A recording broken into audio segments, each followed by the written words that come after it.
It was a tragedy few can forget. On August 29, 2005, in the midst of Hurricane Katrina's devastation, water flooded into St. Rita's nursing home outside New Orleans, drowning 35 residents. Katrina was a wake-up call for all of us, and really taught us some lessons that we needed to learn from. That was nearly 7 years ago, but today it's not clear all those lessons have been learned. According to a report conducted by the Inspector General of the Department of Health and Human Services, serious gaps remain in nursing homes' emergency plans, and many remain woefully unprepared to protect their residents in disasters. I think this is an iterative improvement process working with the nursing homes. I think when we looked at the gaps, we see those as opportunities that, as we said in our response, we're working to address. On the surface from the report, things appeared to be in good shape. 92% of the nation's 16,000 nursing homes met federal regulations for emergency planning.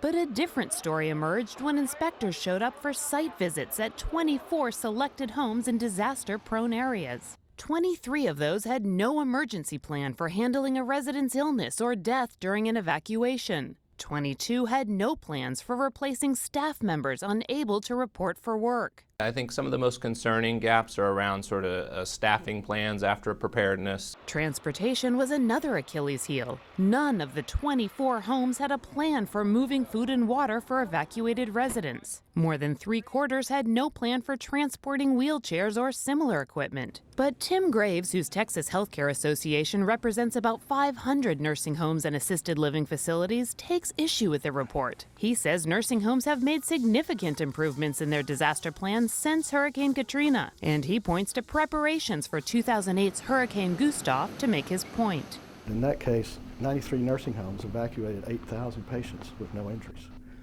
So folks know what they're doing, and the details and the statistics may not always match up with what really is working in the real world. The federal government is looking into whether additional mandatory regulations are needed to enforce current guidelines. In the meantime, Dr. Conway urges everyone who has a loved one in a home to ask specific questions and insist on answers. We'd really encourage family and caregivers to ask those questions, to really push the nursing homes to give them specific information about what they plan to do in the event of an emergency.